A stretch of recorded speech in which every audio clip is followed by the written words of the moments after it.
एक लड़की थी, बहुत ही खूबसूरत। जितनी वह सुंदर थी, उतनी ही ईमानदार।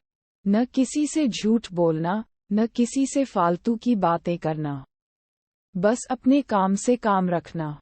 उसी क्लास में एक लड़का था। वह मन ही मन उससे बहुत प्यार करता था। लड़का अक्सर उसके छोटे मोटे काम कर दिया करता था। बदले में जब लड़की मुस्कराकर थैंक यू कहती थी, तो लड़के की खुशी की सीमा नहीं रहती थी। एक बार की बात है, दोनों लोग साथ साथ घर जा रहे थे। तभी जोरदार बारिश होने लगी। दोनों को एक पेड़ के नीचे रुकना पड़ा। पेड़ बहुत छोटा था। बारिश की बूंदें छन छन कर उससे नीचे आ रही थीं।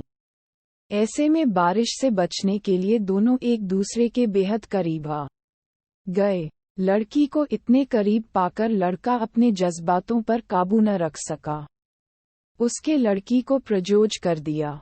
लड़की भी मन ही मन उसको चाहती थी, इसलिए वह भी राजी हो गई और इस तरह दोनों का प्यार परवान चढ़ने लगा। एक बार की बात है, लड़की उसी पेड़ के नीचे लड़के का इंतजार कर रही थी। लड़का बहुत देर से आया। उसे देखकर लड़की नाराजगी से बोली, तुम इतनी देर से क्यों आए? मेरी तो जान ही निकल गई थी। ये सुनकर लड़का बोला, जाने मन, मैं तुमसे दूर कहाँ गया था, मैं तो तुम्हारे दिल में ही रहता हूँ। तुम्हें यकीन न हो तो अपने दिल से पूछ लो। लड़के की इस प्यारी सी बात को सुनकर लड़की अपना सारा गुस्सा भूल गई और वह दौड़ कर लड़के से लिपट गई।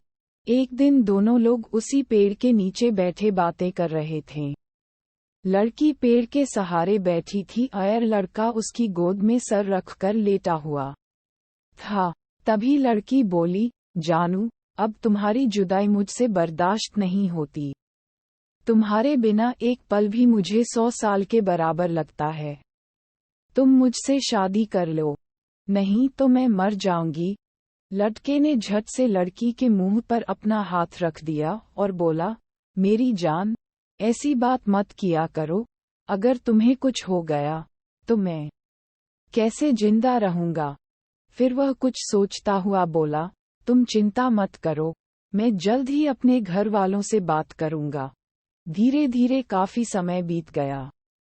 एक दिन की बात है, दोनों लोग उसी पेड़ के नीचे बैठे हुए थे। उस समय लड़के का चेहरा उतरा हुआ था। लड़की के पूछने पर वह रुआंसा होकर बोला, जान, मैंने अपने घर वालों को बहुत समझाया, पर वे हमारी शादी के लिए तैयार नहीं हैं। उन्होंने मेरी शादी कहीं और पक्की कर दी है। ये सुनकर लड़की का कलेजा फट पड़ा। उसका मन हुआ कि वह जोर जोर से रोए, लेकिन उसने अपने जज्बात पर काबू पा लिए और बोली, मैंने तुमसे सच्चा प्यार किया है, मैं तुम्हें कभी भुला नहीं सकती। प्लीज मुझे माफ कर देना। लड़का धीरे से बोला, वैसे अगर तुम चाहो तो अब से हम एक अच्छे दोस्त रह सकते हैं। लड़की यह सुनकर जोर जोर से रोने लगी। लड़के ने उसे समझाया और फिर दोनों लोग रोते हुए अपने अपने घर चले गए। देखते ही देखते लड़के की शादी का दिन आ गया। लड़के को यकीन था कि उसकी शादी में उसकी दोस्त जरूर आएगी, पर ऐसा नहीं हुआ। हाँ, लड़की का भेजा हुआ एक गिफ्ट पैक उसे जरूर मिला। लड़के ने कांपते हाथों से उसे खोला। उसे देखते ही वह बेहोश हो गया। गिफ्ट पैक में और कुछ नहीं, खून से लथपथ लड़की का दिल रखा हुआ था, और साथ ही में थी एक चिट्ठी जिसमें लिखा हुआ था, अरे पागल, अपना दिल तो लेते जा वरना अपनी पत्नी को क्या देगा।